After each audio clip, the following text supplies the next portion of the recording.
श्री स्वामी समर्थ। आजच्या या व्हिडिओमध्ये आपण आपल्या गुरूंची सेवा म्हणजे आपल्या श्री स्वामी समर्थ महाराजांची सेवा आपल्या दैनंदिन जीवनामध्ये कशी करायची असते ते आपण आजच्या व्हिडिओमध्ये पाहणार आहोत। कारण आपल्या सर्वांचे माझ्यापासून तुमच्यापर्यंत सर्वांचे हे जीवन हे खूप धावपळीचं धकाधकीचं आहे। तर या धकाधकीच्या जीवनामध्ये एवढा धावपळीच्या जीवनामध्ये आपल्याला नित्य सेवा पण करायला वेळ मिळत नाही। कोणी जॉब करत असेल, कुणाचा व्यवसाय असेल, काही महिलांना दैनंदिन आपली जी कामं असतात दररोज त्याच्यामध्ये जर वेळ मिळत नसेल तर अगदी सोप्या आणि साध्या पद्धतीने स्वामींची नित्यसेवा कशी करायची, आपल्या महाराजांची नित्यसेवा कशी करायची असते हे मी तुम्हाला आज आपल्या या व्हिडिओमध्ये सांगणार आहे। तर चॅनलवरती पहिल्यांदाच आला असेल तर चॅनलला सबस्क्राईब करा, जेणेकरून तुम्हाला येणारे नवीन व्हिडिओ असेच या चॅनलवरती पाहायला मिळतील। चला तर मग आजच्या व्हिडिओला सुरुवात करूया। प्रत्येकाच्या आयुष्यामध्ये काही ना काही अडचणी असतात, कोणी सुखी नाही आहे बघा। प्रत्येकजण प्रत्येकाच्या आयुष्यात काहीतरी अडचणी असतातच। अडचणींवर जर आपल्याला मात करायची असेल, आपल्याला आध्यात्मिक सेवा करणं खूप गरजेचं आहे।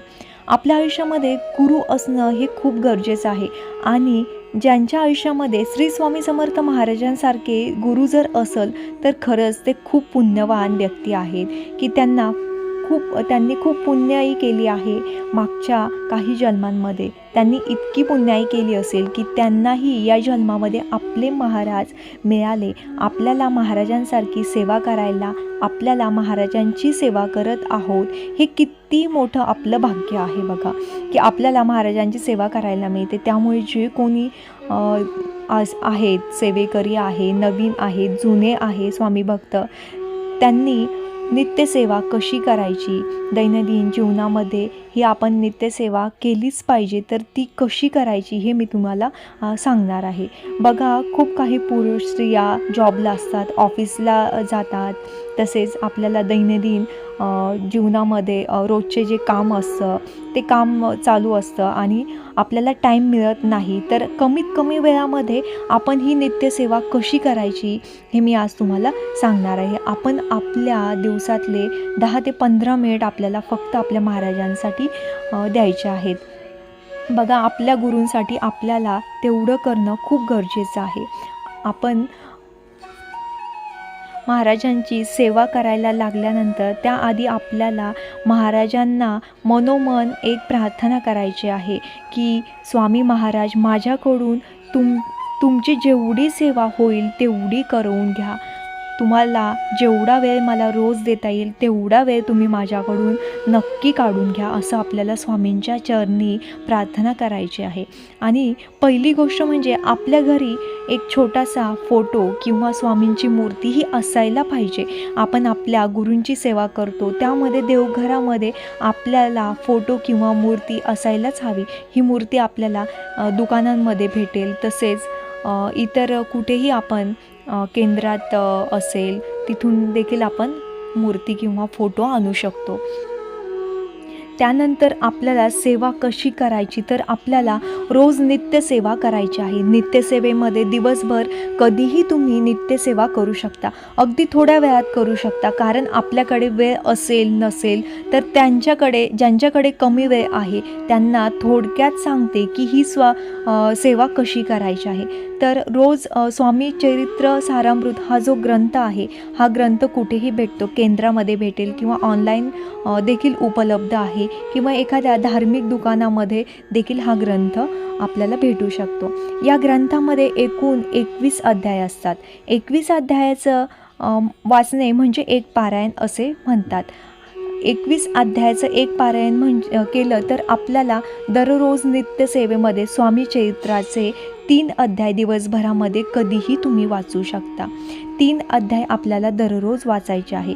जसं की पहिल्या दिवशी अध्याय 1, 2 आणि 3, दुसऱ्या दिवशी 4, 5 आणि 6 अध्याय आपल्याला वाचायचे आहे। असे 7 दिवसात 21 अध्याय म्हणजे दररोज आपल्याला 3 अध्याय वाचायचे आहे. या ग्रंथामध्ये स्वामींनी अक्कलकोटमध्ये ज्या काही लीला केल्या आहेत त्या लीला या ग्रंथामध्ये दिलेल्या आहेत. दररोज आपल्याला स्वामी चरित्र सारामृताचे 3 अध्याय वाचायचे आहेत. 7 दिवसात आपले एक पारायण पूर्ण होते, म्हणजे 21 अध्याय आपल्याला 7 दिवसात वाचायचे असतात. अगदी 7 ते 10 मिनटं हे 3 ग्रंथ वाचून होतात. त्यानंतर आपल्याला स्वामी समर्थांच्या 11 माळी नाम जप करायचे आहेत. 11 माळी जप करायला 20 मिनिटे लागतात. परंतु आपल्याकडे 20 मिनिट एवढा वेळ जर नसेल तर तुम्ही दररोज फक्त 1 माळ जप करू शकता. आणि बाकीचे जे जप आहे तो आपण काम करताना, ऑफिसमध्ये काम करताना किंवा इतर काही दैनंदिन काम करताना, स्वयंपाकघरामध्ये स्वामी समर्थांचं नामस्मरण आपल्याला करत राहायचं आहे. दिवसभरामध्ये आपण स्वामींचे नाम जेवढं घेणं आपल्याला शक्य होईल तेवढं आपल्याला घ्यायचे आहे.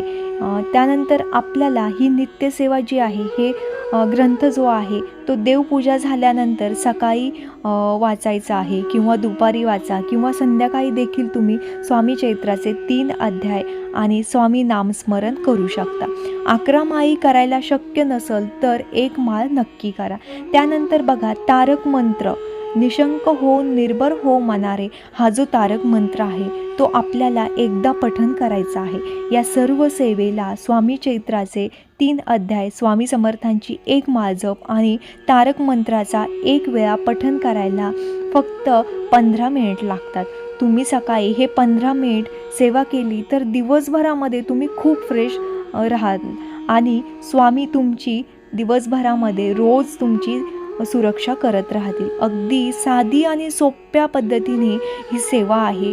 ही सेवा करत राहा आणि आजपासूनच या सेवेला सुरुवात करा. फक्त आपल्याला स्वामींसाठी 10 ते 15 मिनिट या सेवेला द्यायचे आहे.